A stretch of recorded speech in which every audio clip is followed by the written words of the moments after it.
ఓం నమ శివాయ. కార్తీక మాసములోని 2వ రోజు కార్తీక పురాణము 2వ అధ్యాయము కార్తీక సోమవార వ్రతము. వశిష్ఠుడు మరలా ఇలా వివరించసాగినాడు. ఓ జనక మహారాజా, ఈ వ్రతాన్ని విన్నంత మాత్రానే సర్వ పాపాలు నశిస్తాయన్న నగ్న సత్యాన్ని గ్రహించి శ్రద్ధగా ఆలకించు. కార్తీక మాసములో శివ ప్రీతిగా సోమవార వ్రతాన్ని ఆచరించేవారు ఎవరైనా సరే కైలాసాన్ని చేరుకుంటారు. కార్తీక మాసములు వచ్చే సోమవారాలలో ఏ ఒక్క సోమవారం నాడైనా సరే స్నాన జపాదులను ఆచరిస్తే 1000 అశ్వమేధ యాగాల ఫలితాన్ని పొందుతారు. సోమవార వ్రతం మొత్తము 6 విధాలు. ఆ 6 రకాల వ్రతాన్ని గురించి మీకు చెబుతాను. ఉపవాసం మొదటిది. కార్తీక సోమవారం నాడు పగలంతా భోజనము చెయ్యకుండా ఉపవాసముతో గడిపి సాయంత్రపు వేళ శివాభిషేకము చేసి నక్షత్రాలని దర్శించుకుని తులసి తీర్థం మాత్రమే సేవించాలి. మరునాటి ఉదయాన్నే యథావిధిగా స్నాన పానాదులు అనంతరము శివాభిషేకము చేసి నైవేద్యమిచ్చి మధ్యాహ్న వేళ భోజనం చెయ్యాలి. రెండవది ఏకభుక్తము. పై విధంగా చేయటం సాధ్యం కాని వాళ్ళు ఉదయం యథాప్రకారం స్నాన దాన జపాలను చేసి మధ్యాహ్నం భోజనం చేసి రాత్రి భోజనానికి బదులుగా శైవ తీర్థాన్ని లేదా తులసి తీర్థాన్ని ఏదైనా ఒకటి స్వీకరించాలి. మూడవది నక్తం. పగలంతా ఉపవాసముతో గడిపి రాత్రి నక్షత్ర దర్శనము చేసుకొని ఆ తరువాత భోజనం చేయవచ్చును. దీనిని నక్తం అని అంటారు. నాలుగవది ఆయాచితం. తామంతట తాము భోజనము కొరకు ప్రయత్నించకుండా ఎవరైనా పిలిచి భోజనము పెడితే భోజనం చేయవచ్చును. దీనినే ఆయాచితం అంటారు. ఐదవది స్నానం. పైన చెప్పిన 4 విధాలు ఏ ఒక్కటి చెయ్యగల శక్తి లేని వారు ఉదయం స్నాన జప తపాదులు చేస్తే ఫలితం లభిస్తుంది. ఆరోది తిలదానం. మంత్ర జప విధులు ఏవీ తెలియని వారు కార్తీక సోమవారము నాడు నువ్వులు దానం చేసిన కార్తీక వ్రత పుణ్య ఫలితం లభిస్తుంది. ఈ 6 పద్ధతిలో ఏ ఒక్కదాన్ని ఆచరించినా కార్తీక సోమవార వ్రతం చేసినట్లే అవుతుంది. కానీ తెలిసుండి కూడా ఏ ఒక్కదాన్ని కూడా ఆచరించని వాళ్ళు 8 యుగాల పాటు కుంభీపాక రౌరవాది నరకాన్ని పొందుతారు. ఈ వ్రతాచరణం వలన అనాథులు స్త్రీలు కూడా విష్ణు సాయుధ్యం పొందుతారు. కార్తీక మాసములు వచ్చే ప్రతి సోమవారం నాడు పగలు ఉపవాసం ఉంచి రాత్రి నక్షత్ర దర్శనము చేసుకున్న తరువాతనే భోజనము చెయ్యాలి. ఆ రోజు మొత్తం భగవంతుని ధ్యానంలో గడిపేవాళ్లు తప్పనిసరిగా శివ సాయుధ్యాన్ని పొందుతారు. సోమవార వ్రతాన్ని ఆచరించే వాళ్ళు నమక చమక సహితంగా శివాభిషేకము చేస్తే మహాపుణ్యం లభిస్తుంది. ఈ సోమవార వ్రత ఫలితాన్ని వివరించే ఒక ఇతిహాసాన్ని చెబుతాను. నిష్ఠూరి కథ. పూర్వం ఒకానొక బ్రాహ్మణుడికి నిష్ఠూరి అనే కూతురు ఉండేది.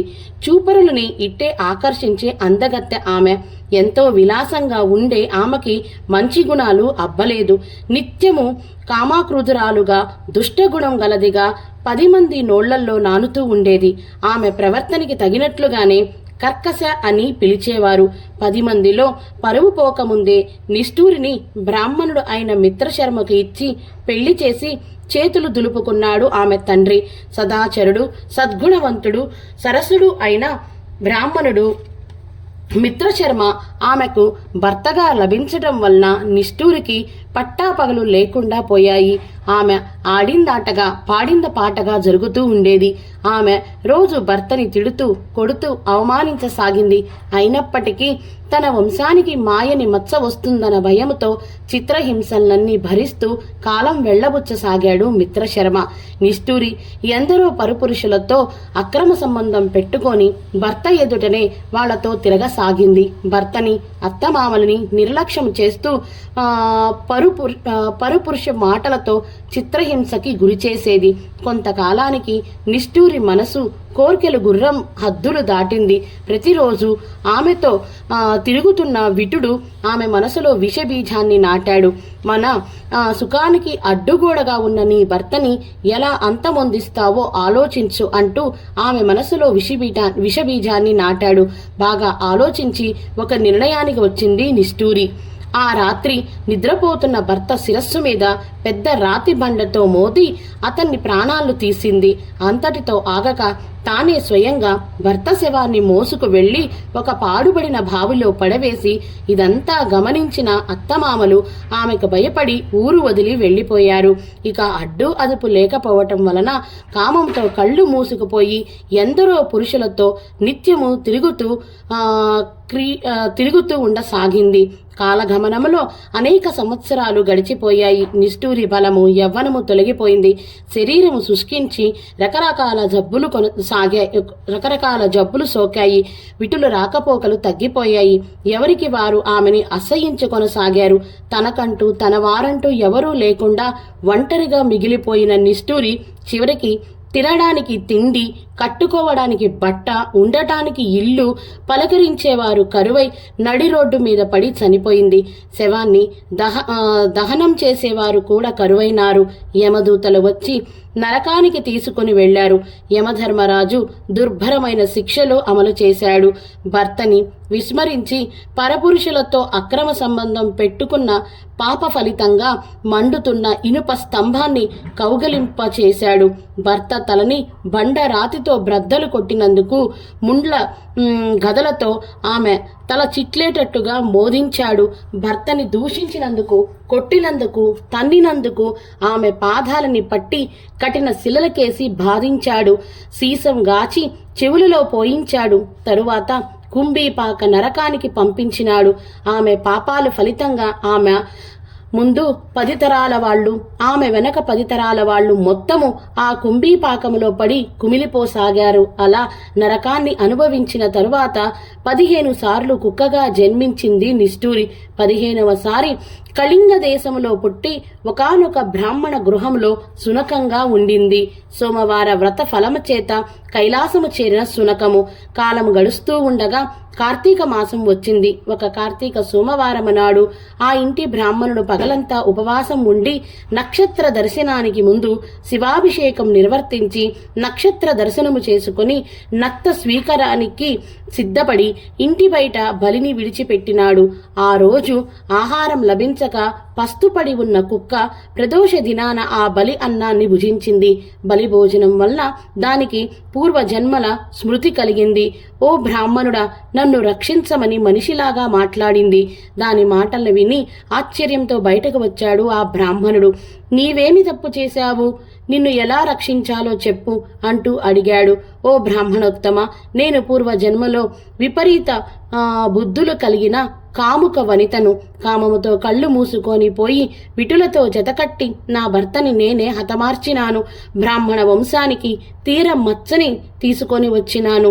నా పాప ఫలితంగా అనేక సంవత్సరాలు నరకములో చిత్రహింసలకి గురి అయ్యి ఈ భూమి మీద 14 సార్లు కుక్కగా జన్మించినాను. తిరిగి 15వ సారి కూడా కుక్కగా జన్మించి నీ ఇంట దగ్గర ఉంటున్నాను. ఉన్నట్టుండి నాకు పూర్వజన్మ జ్ఞాపకం ఎలా వచ్చిందో అర్థం కావటం లేదు. దయచేసి కారణం ఏమిటో తెలియపరచండి మహానుభావ అంటూ వేడుకొంది సునకం. తన దివ్య దృష్టితో కుక్క యొక్క పూర్వజన్మని పూర్తిగా తెలుసుకున్నాడు ఆ బ్రాహ్మణుడు. ఓ సునకమా, నీ పూర్వజన్మ వృత్తాంతం అర్థమయ్యింది. నీవు ఈ కార్తీక సోమవారం నాడు ప్రదోష వేళ వరకు పస్తుపడి ఉండి నాచే విడవబడిన బలి అన్నాన్ని తినడం వలన నీకిలా పూర్వజన్మ జ్ఞాపకము కలిగింది అని తెలియచేశాడు బ్రాహ్మణుడు. ఓ మహానుభావ, నాకు మోక్ష మార్గము చూపు స్వామి అంటూ తిరిగి వేడుకుంది ఆ సునకము. దయామయుడైన ఆ బ్రాహ్మణోత్ముడు వెంటనే స్పందించి తాను చేసిన అనేక కార్తీక సోమవార వ్రతాలలో ఒక సోమవారం నాటి ఫలితాన్ని ఆ కుక్కకి దారపోశాడు. వెంటనే ఆ కుక్క తన సునక దేహాన్ని విడిచిపెట్టి దివ్య స్త్రీ శరీరధారియై పితృదేవత సమన్విత అయి కైలాసమునకు చేరింది. కార్తీక సోమవార వ్రత ఫలమంటే అదే అని వశిష్ఠ మహారాజు ఇలా చెప్పసాగాడు. 2వ రోజు పారాయణము సమాప్తము. ఓం నమః శివాయ. ఓం నారాయణాయ. ఓం గోవిందాయ నమః.